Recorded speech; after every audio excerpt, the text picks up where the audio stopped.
Salut, je suis Gabriel Stéphane, je suis technicien en travaux publics et bâtiments. Je suis également entrepreneur et formateur dans le logiciel du génie civil. Aujourd'hui, je suis avec vous. On va parler des documents à fournir, sinon des documents et dessins à avoir avant tout projet de construction. Les documents et pièces écrites à avoir avant tout projet de construction. Parce qu'il y a certaines personnes qui se lèvent comme ça et puis ils construisent sans un travail bien détaillé. Voilà, donc ce matin, nous allons parler de tout ça. Sans plus tarder, nous allons déjà lancer la vidéo. Donc les documents à avoir en grand A, nous allons voir les dessins. Et après, le dessin en petit 1, nous avons le plan de situation qui situe un peu le terrain que vous devez bâtir. Et en 2, nous allons voir le plan de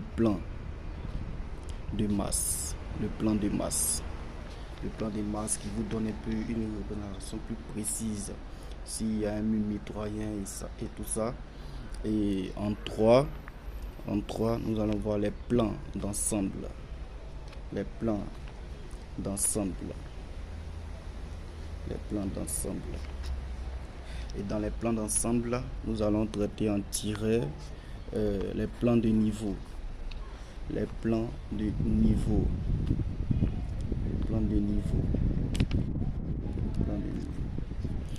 de niveau, nous avons les plans de fondation. Je suis en train de citer là les plans de niveau. Les plans de niveau, nous avons plan de fondation et ensuite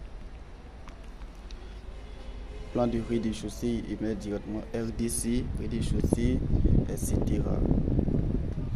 Dans les plans de niveau, nous avons les plans de fondation, les plans de rez-de-chaussée, plan du premier étage, plan du deuxième étage. Et à côté de ça, nous avons les coupes. Toujours dans le plan de niveau, nous avons les coupes. Ensuite, les façades. Et en dernier lieu, pour les plans de niveau et pour les plans d'ensemble, en dernier lieu, nous avons les plans détaillés. Les plans de détail. Alors, les plans de détail, c'est quoi? Les plans de détail, on veut tout simplement vous dire, on va vous donner au moins la hauteur. Vous devez connaître au moins la hauteur du mur d'allège, les représentations du trumeau, les petits trucs comme ça, les plans de détail. Aujourd'hui, j'ai pas tous ces plans avec moi actuellement, mais je vous promets dans une prochaine vidéo, je vais tout vous montrer. Et après les plans de détail, on va passer à quoi? Grand B, les plans, les dessins d'exécution. Les dessins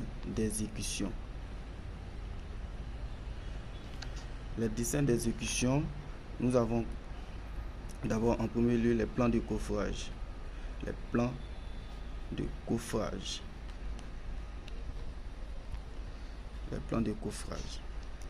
En second lieu, nous avons plan de coffrage. En second lieu, nous avons les plans de ferraillage.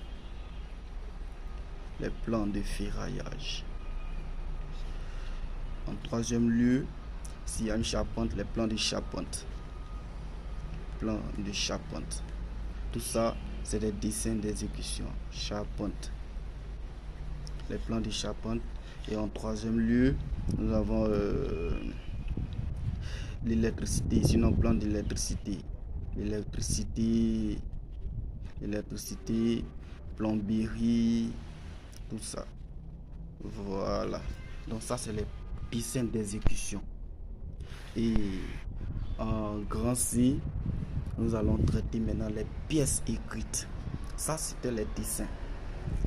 Ici, c'est les dessins. Nous allons traiter maintenant les pièces écrites. Les pièces écrites. La première pièce écrite, nous avons le devis descriptif. le devis descriptif. Après le devis descriptif, nous avons le devis quantitatif et estimatif. Après le devis quantitatif et estimatif,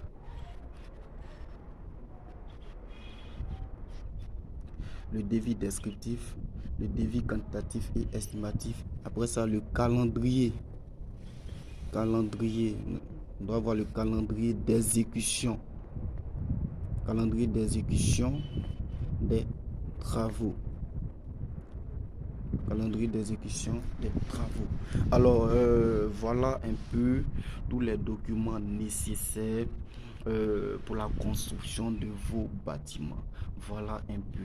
Donc, pour ces différents plans et dessins, pour ces pièces écrites, il faut absolument les avoir avant tout projet de construction. Il faut absolument les avoir. Voilà.